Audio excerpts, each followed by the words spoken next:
Welcome once again to our latest chapter of Reach Out. I'm Alexander Sylvia. In 2009, approximately one child in 150 was diagnosed with this affliction. Today, 2011, one child in 110 may develop this condition. 70 of the 110 are little boys. Today on Reach Out, we'll be talking about the challenges and triumphs of childhood autism with the Executive Director of the Autism Project, Joanne Quinn. Welcome to Reach Out, Joanne. Thanks for having me. Nice to have you here. Joanne, give us a glimpse of the Autism Project, your background, maybe your family, some personal experiences with autism. Sure. The Autism Project is an organization that works to support both the families as well as all the other professionals who work to support individuals with autism across their lifespan. That includes teachers, occupational therapists, speech and language pathologists, community members. So we do that in a number of ways. We do an extensive amount of training, consultation. We also do a lot of direct service for the younger children, ages about 5 until about 19. We do social thinking and social skills groups for them. We also run a really cool camp that's 2 weeks in August, and that really doesn't have much of an age cap on it now because a lot of the guys are aging out, and we're not going to turn them away. We're going to problem solve and just continue the older kids to keep coming back. When you say aging out, what's the cutoff kind of? The camp has historically been 5 to about 18 or 19, but we've got some 19 and 20-year-olds who've been with us since they were probably 11 or 12. That's marvelous. And so it's still something that's a really rich experience for them, and we want to keep them coming back. Do they have the ability to mentor to the younger ones? Some do. And interact with them? Some do, some don't. The teenagers or young adults who are still with us at camp don't necessarily have as much language and social skills to be able to mentor down to the younger kids. Although each year we find some of our campers who are a little higher functioning, and they'll suddenly be volunteers and put them into a mentorship program with some of the other volunteers and have them work with the younger kids. That's marvelous. A lot of our viewers, including myself, where autism is a mystery to us. Explain to our viewers exactly what autism is. Exactly.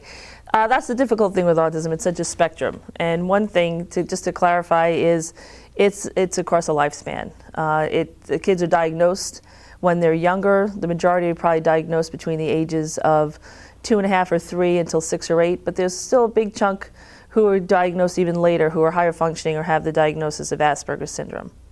And what autism is, it's a social communication disorder. It really impairs the person's ability to take somebody else's perspective and to understand that there's other thoughts in the world and people have other ways of thinking about things should be done. A good majority of individuals with autism have a language impairment, whether it's the inability to speak or the inability to communicate. And we always say you don't have to speak to communicate because there's a number of individuals with autism who use augmentative communication and can communicate beautifully, but they just can't speak. It's also, there's some cognitive delays for some of the individuals. It's a social impairment, and there's the third item is some have a repetitive nature. You've heard about the spinning or the flapping of the hands. Some have that, and they have a very narrowed interest. It's preoccupation. For some, it can be nuclear science. For others, it can be Blue's Clues. Whatever it is, that's their big interest, and they perseverate on it to the extent that it gets in the way with their life. How exactly did you become executive director? What were your personal experiences with autism? My personal experiences, I am the mother of 3 boys, and my youngest, Patrick, was diagnosed with autism when he was 4. And that's how I pretty much got involved with the Autism Project. His initial team were the teachers and other professionals who were getting the Autism Project off the ground and working hard to find ways to support and educate individuals with autism in the schools. And so I worked with them because they were Pat's teachers and team, and I started helping them with one of their trainings. I was the parent support person for one of their first trainings. So you started off as a volunteer, pretty much? Okay. Now, Autism Project is not just in Rhode Island. Now, it kind of expands out, doesn't it? I would say the core of what we do is Rhode Island. Okay. We have been doing some. We have some students who come to our camp who do our groups, and we do some consultation in Eastern Connecticut as well as Southeastern Massachusetts in the Attleboro areas. We do a lot of work there. What does the future look like for autistic children throughout the country? What does it look like with the Autism Project? We don't throughout the country. Autism is huge. Autism, the number of kids being diagnosed on the autism spectrum, whether it's our more concrete thinkers or Asperger kids, it's exploding. The numbers are exploding. I'm hopeful that we've gotten the attention of the government and the doctors to figure out what's going on, to slow it down, figure out what's causing autism, but also the interventions. There's so many people now and scientists who are committed to figuring out the interventions and what can we do to improve the quality of life for all the many kids being diagnosed with autism. With those numbers that are out there, I'd call that pandemic. Okay. In Rhode Island itself, how many autistic children are there? The way we count the kids in Rhode Island, it's with right now the best number we have is through the public schools data. And that's upwards around 1,900 students who are identified as being somewhere on the autism spectrum. That is probably a little low because some are still under global developmental delay or speech delay and other things. So it's upwards of 2,000 or more. And that's between the ages of birth of 3. 2,000 or more in Rhode Island. And that's between the ages of 3 and 21. My goodness. And that's low. I understand there are different types of autism. For us laymen, could you break it down and name the different types of autism that are there and what the behavioral differences are? Well, it's known now as an autism spectrum disorder, and in a couple of years it's all going to be autism again. The medical community is going to put it back into just one category of autism with different ranges. And we've got autism, we have pervasive developmental disorder, not otherwise specified, and then there's Asperger's. I'll keep it simple with those three. And what the behaviors are, what is that word, Asperger's is considered the higher functioning or the higher end of the autism spectrum. That's an individual who has had little or no speech delay as a child. They have probably normal to very high IQ, but their social perspective taking is very impaired. Their ability to see someone else's opinion is really stilted, and they have a very strong perseveration on one specific interest.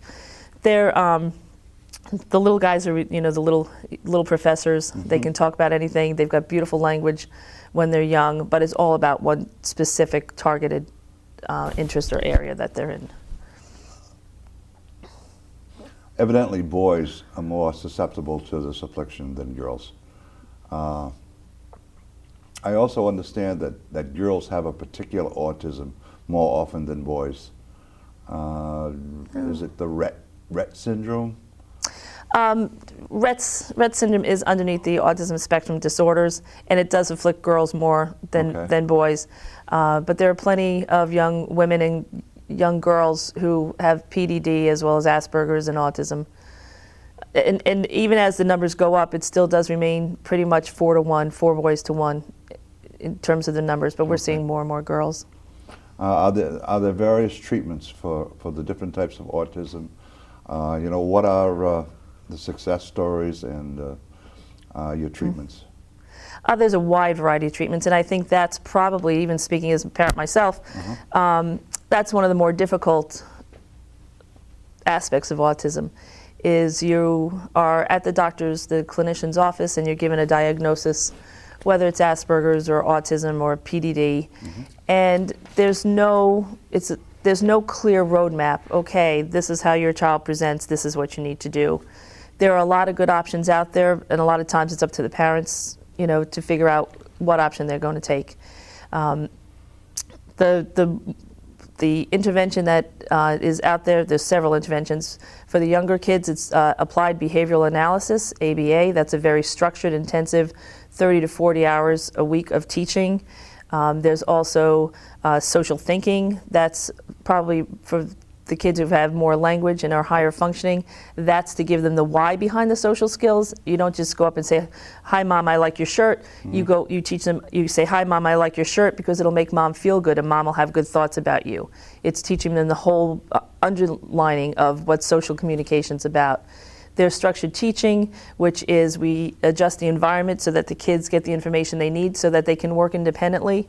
There's speech and language, there's occupational therapy, there's physical therapy, there's auditory therapy, there's biomedical interventions, there's, the list goes on and on. What we try to do is vet out some of the interventions. When a family comes into us, we can give them the information of what's got some science behind it and has some clinical support behind it, and where they can find it in our state. Because if you go to the internet and you type in autism cures, autism therapies, you'll get 1 million, 2 million, 3 million strikes of just garbage, as well as some really good clinical trials and information behind it.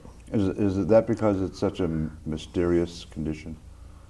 You find so many different opinions, and well, it's there's so many kids now. It's an epidemic with the kids there. I think a lot of people are jumping on board trying to figure out. The majority are legitimately trying to help our kids and and the families, because autism doesn't just impact the child; it impacts the entire family that's raising them and supporting them. So I think there are quite a few people who are majority are legitimately trying to help our kids, but you got to be careful of some of the things that come out that just aren't quite right. And the community as a whole as well. As executive director, what's been the most important accomplishments of the Autism Project so far? I'm really proud of my team with the amount of information and training that they've been able to bring back to Rhode Island. They're on top of things of not only supporting what we already know, but bringing in new speakers and new research and new information, new techniques, how to help the kids as well as the families. And when I say kids, the kids could be 30 or 40 years old. Individuals with autism, it's not only a childhood disability, it's with the kids and as they turn into adults and grandparents and older. But I think our trainings, our parent support for our trainings, we treat them with respect. We give them intelligent information so that they can make decisions for themselves and their family. We've reached out and across the boundaries. Whether they're professional or a parent, we're here to help them with the training and the education. It had to be so difficult for adults that you meet that have autism, because the fact was, when they were children, the word autism wasn't there. The diagnosis of autism wasn't there. It has to be so difficult to work with those type of people in this day and age. Talking about the volunteers and the internship at the Autism Project, do you know in Rhode Island the amount of volunteers that you have and the internships that are available in Rhode Island?